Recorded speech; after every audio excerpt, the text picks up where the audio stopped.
I'll be honest when I say here that 18 years in school taught me less than 21 days in Europe, and that's a fucking fact. In this video, I'll get through 3 of the main lessons I learned in those 21 days in Europe that school never taught me, and why I went from this Duma in 18 years of school, and now how, for a 21-day trip in Europe, I was able to become more happy and more content, mischievous like this cat. School nowadays, in those 18 years of school, teaches you to follow the lessons. Step 1, graduate from high school. Step 2, go to university. Step 3, get a good job. And you don't really give yourself time to relax and take in these lessons as they go. Like this graph here, you go through 1 step to 2 step to 3 step, and you become fucking disillusioned and with a bloody nose.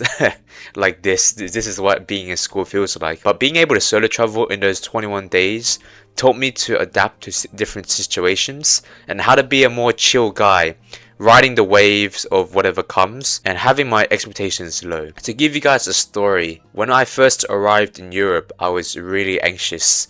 I just got off a 20-hour flight from Sydney, and I didn't feel like I could make friends in the first day. But I trusted myself, had a sense of self-confidence that I'll make it through the day.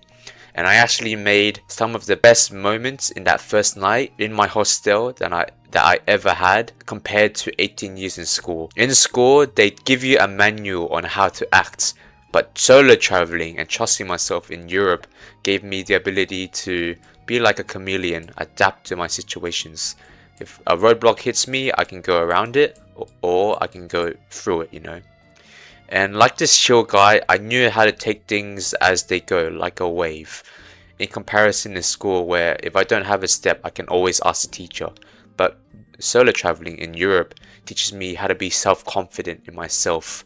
And those 21 days proved to me that I can be independent, I can trust myself, I can do whatever I want, and I can have fun doing it. And that leads me to the second important lesson I learnt in those 21 days, which is school teaches you to fit in like an NPC. Don't behave this way, don't be obstructive, don't be blah blah blah. And of course in school there's different hierarchies of people. There's like the jocks, the nerds. I was fucking a nerd. There's the more popular kids, there's the intellectual kids, whatever you name it. But in the essence of it, everyone tries to fit in so that they don't disrupt the social hierarchy. And because of that, everyone is just a clone of each other, and having to fit in is very NPC like. You don't really have an essence to express yourself, otherwise you'll look weird or you look out of it. But solo traveling, because of that, I was able to stick out from the crowd, say fuck this shit, be myself, learn how to connect with others from different cultures. For example, I met these 2 guys from Spain. These 2 guys were actually from New Zealand. I met this girl from Germany. This guy was also from Australia, but we met in Budapest. I met these 2 people from Spain as well. We went up a mountain hike. This guy was from Austria, and this girl was actually from Sweden, but I also met her in Spain. So you can see how I was able to be myself and connect to different people from different cultures. And school doesn't allow you to do so. There's only a certain amount of people you can connect with, and you have a sense of dread or like this cloud over you where if you don't act the way you're supposed to, you get fucking bullied. Solo travel isn't that way. You're free to express yourself. And in those 21 days, I was able to make more friends than I did in school. Because school, you fit in with your own crowd. Solo traveling allows you to connect with people and also understand what I actually am like. Am I more goofy? Am I more serious? Am I blah blah blah? You get to know who your authentic self is, and that's something that school can never teach you, even across those 18 years.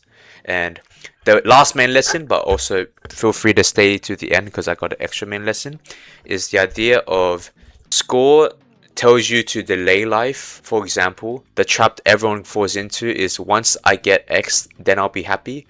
Once I make more money, once I hit this goal, blah blah blah, then I'll be happy. But you know, getting that job you want, that full-time job, I've had it now and I don't really feel fulfilled. I don't feel happy after all these years going to school, going to university, graduating, finding a job. It feels relieving but not happy. I don't feel happy and content because I'm not following my fulfillment.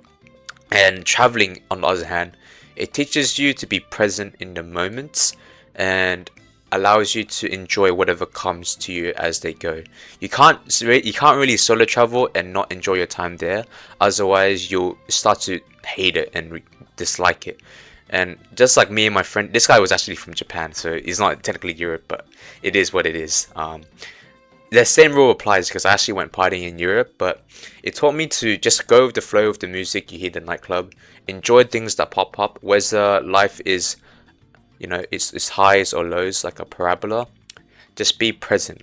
Just like this little infamous painting, he sees the clouds and the mountains around it. Maybe I'm misinterpreting the painting or the image, but I like this image because it teaches you to be free, to be present, to allow yourself to enjoy the moment. Like when you're eating food, a lot of us just watch on our phones a video while eating, and we don't really get to enjoy the flavors of it. But once we just let things go one thing at a time and be present as moments come up, then that's living.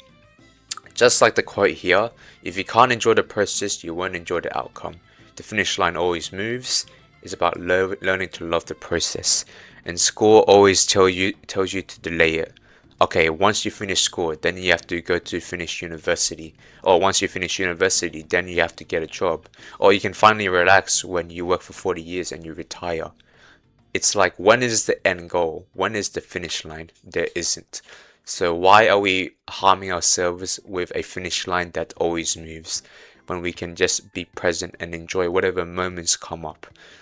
That was probably one of the main lessons I learned in the 21 days, reflecting from it and also experiencing it for myself. But this is a crucial final lesson for y'all, which is school doesn't teach you how to live your life, and it doesn't teach you to be adventurous, while travel is all about maximizing your adventure in life. Whether it's staying at Bali in a very nice resort island, whether it's going to Korea, whether it's going to Japan for a matcha workshop, whether it's going hiking up a mountain and telling some lore about how you nearly fucking fell off and survived somehow, whether it's making cool-ass memories in this Jewish church, having a drink at a Jewish bar in Budapest, or whether it's having fun with friends in a photo booth in Korea. Whatever it is, solo travel, those 21 days of Europe have made me more memories than I ever had in 18 years in school. And that's for me personally, because I didn't have a very adventurous life in school.